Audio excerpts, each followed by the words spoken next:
Dhandhuka Ranpur road Nagnesh ગામ પાસે ગમખ્વાર અકસ્માત. ખાનગી બસ અને કાર વચ્ચે અકસ્માત. એક મહિલાનું ઘટના સ્થળે જ મોત, અન્ય 2 વ્યક્તિઓ ગંભીર રીતે ઇજાગ્રસ્ત. કારમાં સવાર 5 જેટલા વ્યક્તિઓને નાગનેશ ગામના હોવાનું જાણવા મળ્યું છે.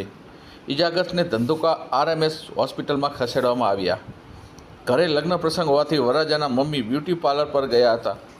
બ્યુટી પાર્લર પરથી પરત ફરતી વખતે નડ્યો અકસ્માતમાં વરરાજાના મમ્મીનું ઘટના સ્થળે જ મોત. રાણપુર તેમજ ધંધુકા 108 એમ્બ્યુલન્સ ઘટના સ્થળે. વર્ધમાન ન્યૂઝ ભટ્ટી ઘનશ્યામ વઢવાણ.